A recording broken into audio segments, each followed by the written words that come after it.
Muy buenas noches, esto es Al Cierre desde el Colegio de Economistas de Alicante. Vamos a hablar de economía porque en estos días, en estos tiempos que nos han tocado vivir, si hay algo que nos preocupa, además de la salud y mucho, es la salud de nuestra economía. Hoy vamos a abordar cómo hemos cerrado este pasado año, este fatídico 2020. Vamos a hablar sobre el informe del Observatorio Financiero del Consejo General de Economistas, un informe que se emite con carácter cuatrimestral y que, por tanto, en este caso abarca desde el mes de septiembre hasta el mes de diciembre. Hablaremos también de los concursos de acreedores, veremos si han crecido, si hay empresas que han cerrado, qué previsiones hay para los próximos meses cuando se acaben los ERTEs. Ya les avanzo que no somos muy optimistas en este sentido. Y hablaremos también sobre las ayudas a los sectores más desfavorecidos, esas ayudas que se anuncian pero que luego no llegan porque la propia administración se colapsa. Bien, pues con todos estos temas sobre la mesa comenzamos ya y les presento a nuestros tertulianos de hoy. Nos acompaña el decano presidente del Colegio de Economistas de Alicante, Francisco Menargues. ¿Qué tal, Francisco? Muy bien, gracias. Encantado de estar con vosotros. Gracias. Bueno, está con nosotros también Vicente Llopis, vicedecano del colegio. ¿Qué tal, Vicente? Buenas noches, encantado de estar de nuevo aquí. Bueno, decía yo bienvenidos, pero en este caso la bienvenida soy yo, espero, porque siempre os acogemos en nuestra casa y en Información TV, pero ahora estamos en la vuestra. Pues nada. Ya se nos queda el deje de bienvenido, pero en este caso, insisto, espero la bienvenida ser yo. Muy bien. Y nos acompaña también José Antonio Villalobos, contador del colegio. Muy bien, ¿Qué tal? muchas gracias por la invitación y encantado de estar con vosotros. Bueno, pues mucho de lo que hablar, muchos temas sobre la mesa y sobre todo una preocupación generalizada en la población, no solamente entre los que lo están pasando mal, que son muchos, sino entre los que siguen subsistiendo, pero ven en el futuro unos nubarrones bastante negros y sobre todo mucha incertidumbre, que es quizás, no sé si estáis de acuerdo, pero la variable que más afecta a una economía, la incertidumbre, ¿no? A mí me gustaría que comenzásemos hablando sobre ese informe del Observatorio Financiero, Francisco, del Consejo General de Economistas, que hace esa foto fija del último cuatrimestre del año. Un cuatrimestre complicado porque del 1 de septiembre al 31 de diciembre han pasado muchísimas cosas. Han pasado, por ejemplo, que nos las prometíamos ya muy felices y hemos entrado en una tercera ola terrible. Han sido 4 meses en los que hemos sufrido 2 olas de la pandemia, una primera después del verano y después durante el verano y después del verano, y luego a final de año ya comenzaba la tercera, aunque los efectos se han visto sobre todo a partir de mediados de enero de forma devastadora ya. ¿Qué dice este informe, Francisco? Bueno, pues por empezar con este tema, el informe nos dice que en principio las previsiones económicas han mejorado un poco, sobre todo por las expectativas creadas a raíz del comienzo de las vacunaciones. Eso pues creó una esperanza importante. Las previsiones en ese sentido pues son que en los próximos meses las cosas van a ir un poquito mejor y por lo tanto pues mejoran un poco las previsiones. Se prevé que el crecimiento mundial puede estar el año que viene en torno al 4,2%, con mucha incertidumbre porque el intervalo en el que se mueven esas previsiones es entre el 5,5 si la vacunación va muy bien y el 2,7 si la cosa se complica un poquito. Es decir, que entre el 2,7 y el 5,5 pues hay mucha diferencia. Claro. ¿no? Por lo tanto, bueno, las previsiones pues han mejorado un poco, pero con mucha reticencia. Eso en cuanto, digamos, al crecimiento mundial. Antes de que sigas, ¿todo depende de la vacunación? Bueno, ¿Esas previsiones dependen de la eficacia de las vacunas y de la agilidad con la que los países administren esa vacuna y puedan... Bueno, vamos a ver, las previsiones dependen de la evolución de la crisis sanitaria. También hay otros condicionantes que nos influyen y que crean bastante incertidumbre. Por ejemplo, el Brexit, que está ahí un poco paralizado, pero que está ahí. ¿Cuál va a ser la política fiscal y económica de Estados Unidos con la nueva administración? Sí. ¿Cómo se van a administrar las ayudas que la Unión Europea está preparando? Es decir, todo esto también crea unas incertidumbres importantes que no son desdeñables y que hay que tener en cuenta, pero está claro que la incertidumbre más importante va a ser cuál va a ser la evolución de la crisis sanitaria. No de la vacunación en sí, sino de la evolución de la crisis sanitaria. Lo que pasa es que el remedio, en principio, de la crisis sanitaria pues es la vacunación. Y por lo tanto, pues bueno, se tienen depositadas muchas esperanzas en esa vacunación. Claro. Vicente, ¿eres tan optimista? Bueno, vamos a ver. Tal como ha dicho nuestro decano, e inclusive tú misma, has hablado de la palabra incertidumbre. Claro, incertidumbre es que no se sabe lo que va a ocurrir. Porque si se sabe, pues se dice, pues va a ser negativo, va a ser positivo, va a ir mal o va a ir bien. No, es incierto.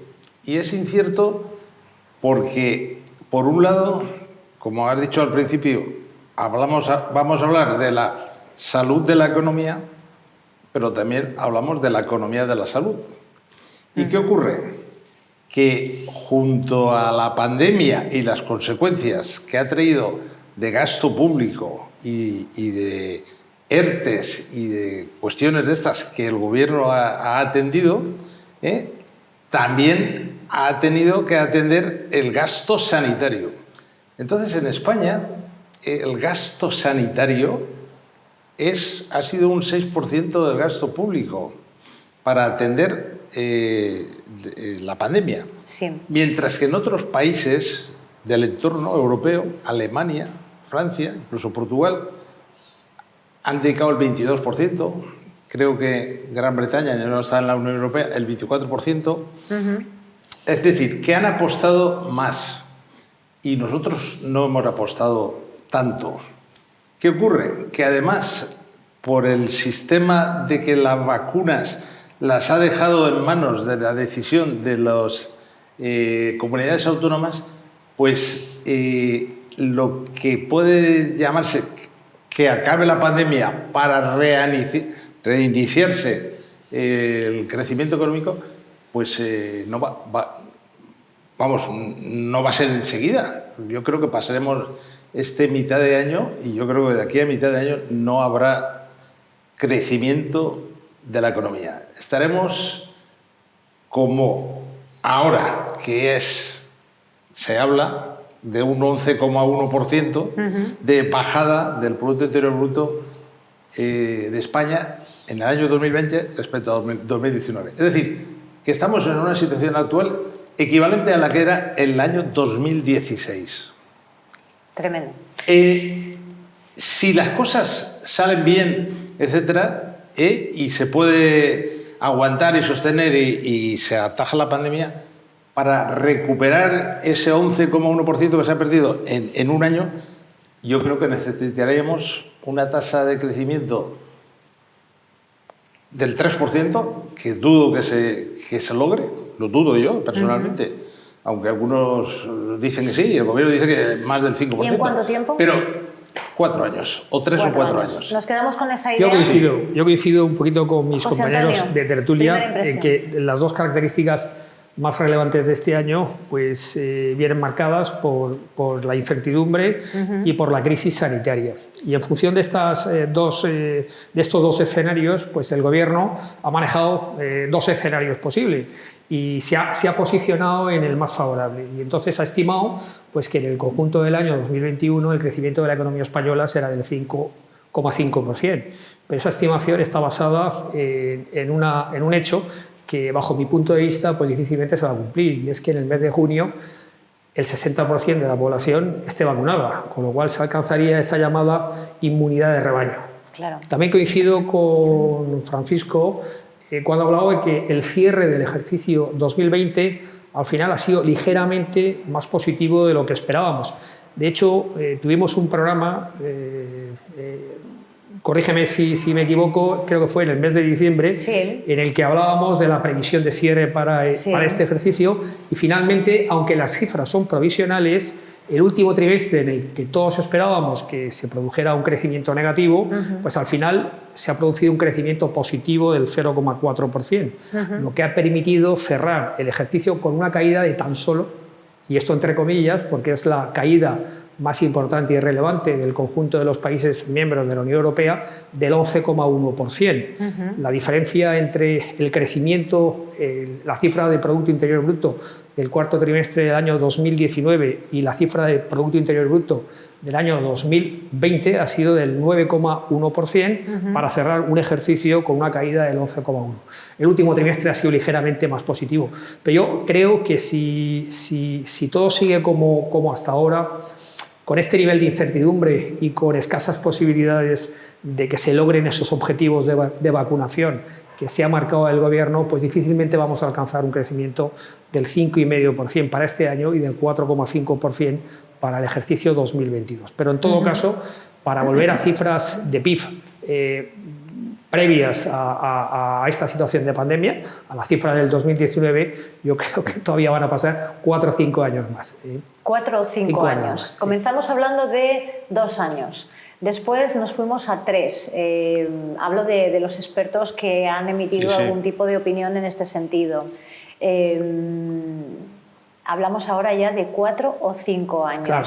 Vamos alargando esa previsión de recuperación en todos los aspectos, porque la economía, el empleo, todo se ha visto dañado y resentido.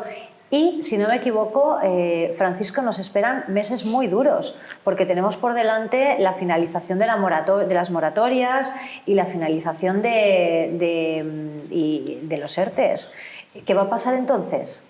Bueno, yo por puntualizar un poco lo que estábamos comentando, y estoy de acuerdo con lo que estabais diciendo, yo creo que el 5,5 no es la estimación del Gobierno. En los presupuestos la estimación de crecimiento del Gobierno es del 7 largo. ¿Vale? El 5,5 es una cifra que los expertos piensan ahora que se puede alcanzar, muy alejada de la que el Gobierno dice. Por lo tanto, el instrumento que tenemos para combatir, entrando en lo que tú comentabas, esta crisis está desfasado, es decir, es un instrumento en el que los ingresos que están previstos no se van a cumplir, y por lo tanto las medidas que están previstas tampoco se van a poder aplicar, porque parten de una hipótesis que no se va a cumplir, que va a ser irreal. Claro. Entonces, es decir, que el instrumento más importante que el país tiene para poder combatir esta crisis, que son los presupuestos generales del Estado, pues parten de unas hipótesis que son erróneas. Y por lo tanto no van a ser un instrumento adecuado para poder combatir la crisis. ¿Qué va a pasar entrando en los próximos meses? Pues lo que estábamos comentando, es decir, las empresas, es verdad que el Estado ha arbitrado una serie de ayudas, después entraremos un poco más exactamente en las mismas. Hay muchas empresas que se han acogido a unas ayudas financieras, los famosos ICO, que se han concedido, al tema de los ERTEs, que ha sido unas medidas necesarias y acertadas, esas dos. El tema de los ERTEs y los préstamos ICO pues han mantenido un poco a las empresas, digamos, que pudieran aguantar en esta situación complicada en la que nos encontramos, pero claro, esos préstamos se tienen que devolver. Claro. ¿Vale? En principio, seguramente lo que ocurrirá es que, como es lo mismo que ha ocurrido con los ERTEs en estos últimos meses, es que no va a haber más remedio que alargar un poco más las moratorias para que esos préstamos se puedan devolver. Claro. De hecho, ya se han alargado, porque sabes que los préstamos ICO, que tenían un vencimiento inicial y una carencia principal de 1 año y un vencimiento máximo de 5 años, pues recientemente, el mes pasado, el Consejo de Ministros aprobó ampliar el vencimiento en 3 años, desde los 5 hasta los 8, correcto, y la carencia en 1 año más. ¿De acuerdo? O sea que realmente lo que se está viendo es, y entramos en el tema, por ejemplo, que comentabas de las ayudas, España es el país que menor cantidad de recursos sobre Producto Interior Bruto ha destinado a ayudas directas, es decir, apenas el 3% del PIB, cuando otros países han llegado a dar ayudas directas, porque estamos hablando de los préstamos ICO, pero como tú decías, los préstamos ICO no son una ayuda directa, los préstamos ICO hay que devolverlos, ¿de acuerdo? Y el problema es que lo que en principio era un problema puntual de tesorería, ahora se convierte en un problema porque las empresas siguen sin generar ingresos y por tanto no pueden atender los compromisos de reembolso de principal, ¿de acuerdo? Por lo tanto, lo que hace falta, bueno, eso hace falta, lógicamente, pero también hace falta destinar recursos sin retorno en forma de subvenciones y de ayudas directas a los que peor lo están pasando, y eso en el momento no se está produciendo. Claro, esto lo que produce es un riesgo. Esto lo que produce es un riesgo de un problema sistémico, claro, porque los préstamos están concedidos por los bancos, están avalados por el Instituto de Crédito Oficial. Sí. Digamos, el saldo crediticio de las empresas ha crecido un 7% respecto al año 2019. Las empresas deben aproximadamente unos 600.000 millones de euros. En total, con un incremento de un 7% respecto al del año anterior. Claro, esos préstamos se tienen que devolver. Si no se devuelven, parte están avalados por el ICO, parte, pero otra parte no está avalada por el ICO. ¿Vale? La morosidad que hay en estos momentos se calcula que es de unos 56.000 millones. El 4,5%. En estos momentos está en el 4,5%. Unos 56.000 millones. ¿Vale? Y las entidades financieras, pues todos estamos escuchando las grandes dotaciones que están haciendo para cubrir las posibles morosidades que se puedan producir. Claro. Esto seguramente no llegaremos a eso, pero podría provocar incluso problemas en nuestro sistema financiero, porque si esos préstamos no se devuelven, pues alguien tendrá que pagarlos. Claro. Precisamente el observatorio financiero recoge el dato que acaba de dar Francisco. El 4,5 es la tasa de morosidad actual, que no es muy elevada, porque hemos estado con tasas de morosidad que incluso han tenido 2 dígitos.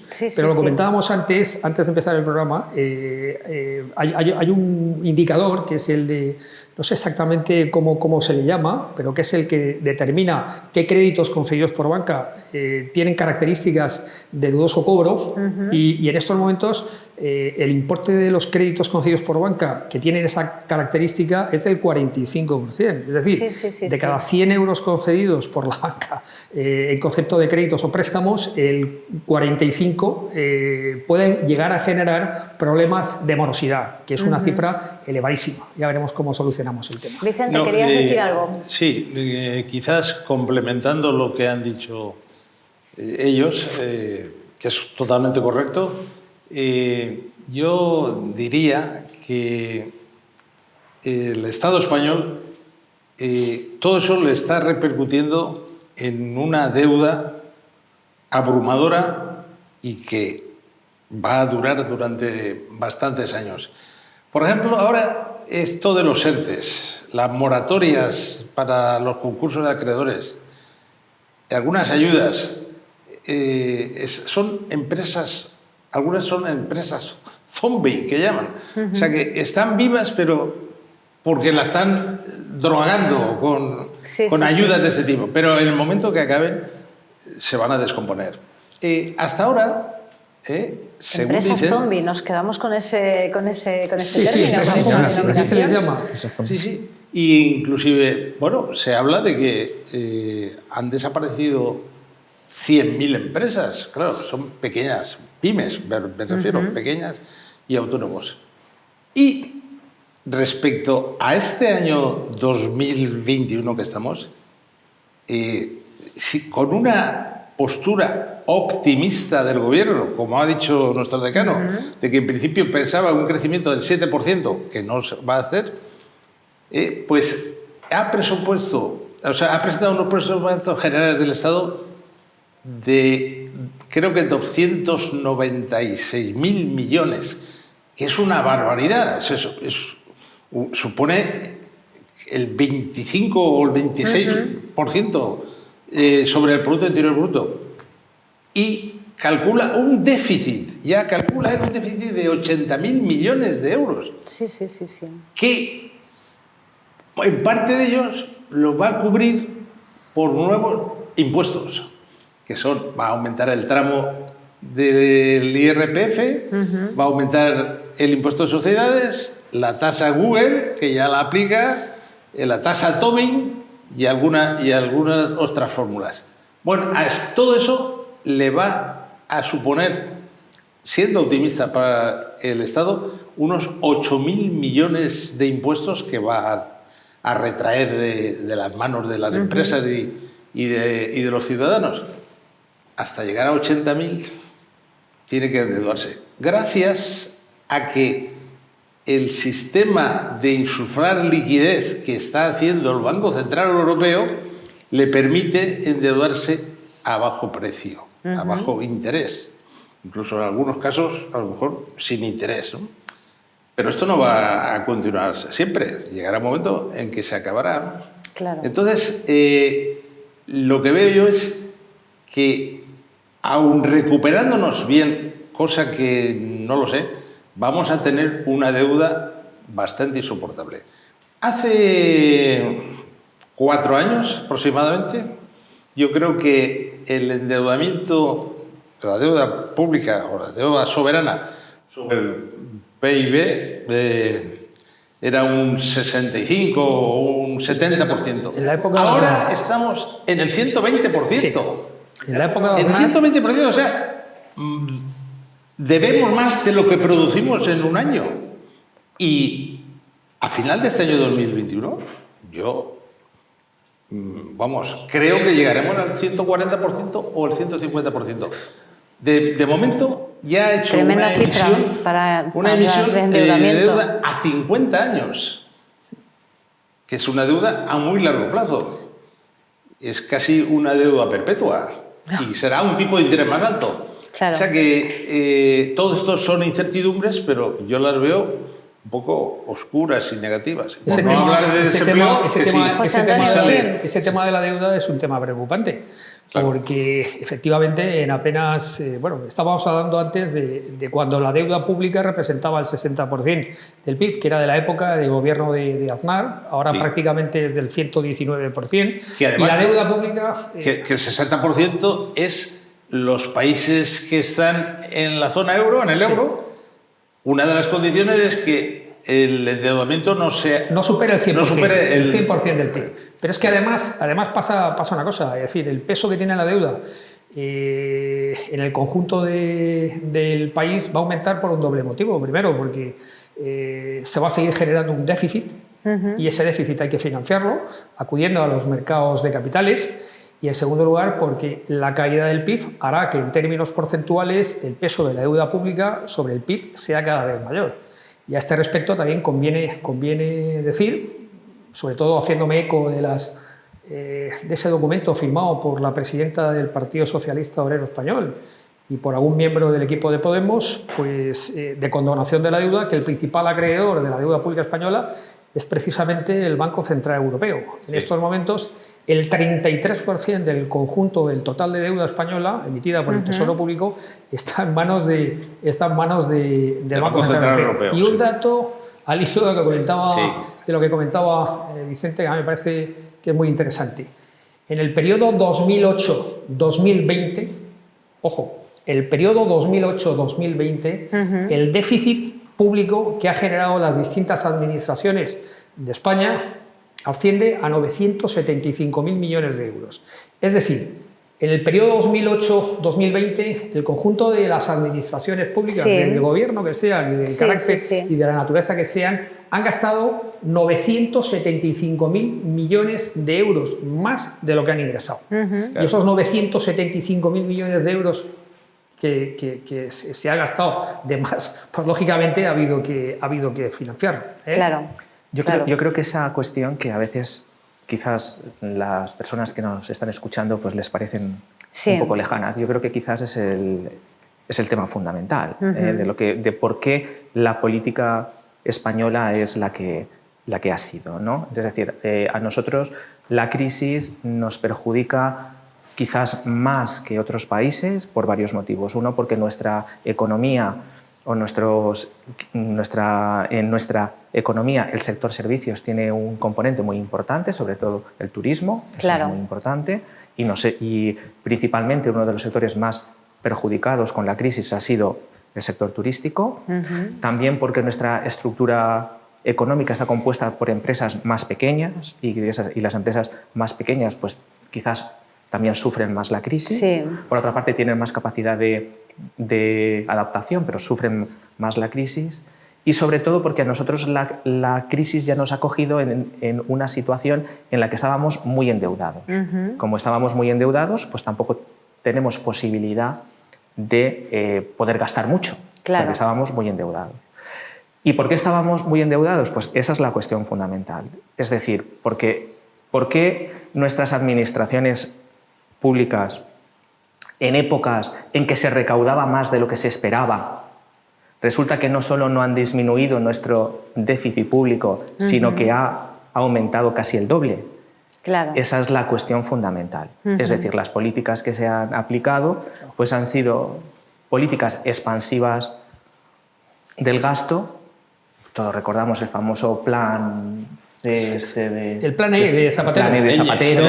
El plan E de Zapatero y otras políticas que se han agudizado en los últimos años, que es cuando más el déficit ha crecido y que no han tenido una repercusión en la actividad y en la prosperidad del país. De manera real, sí. Y esto nos ha cogido en una situación en la que tenemos pocos fondos para poder hacer frente a las circunstancias en que nos encontramos. Y un apunte, estábamos diciendo antes que el principal acreedor nuestro es el Banco Central Europeo, pero por ende el Banco de España se calcula que si se condona la deuda, el Banco de España tendría un agujero de 250.000 millones de euros. Claro. 250.000 millones que tendrían cifras que pagar, mareantes, la verdad. que pagar el Estado español. Cifras Es que mareantes. eso lo comentábamos antes. 250.000 millones. Porque Tenemos que hacer una pausa. José Antonio, te doy la palabra en cuanto nos incorporemos de nuevo. Unos minutitos de consejos y enseguida volvemos. Hasta ahora mismo.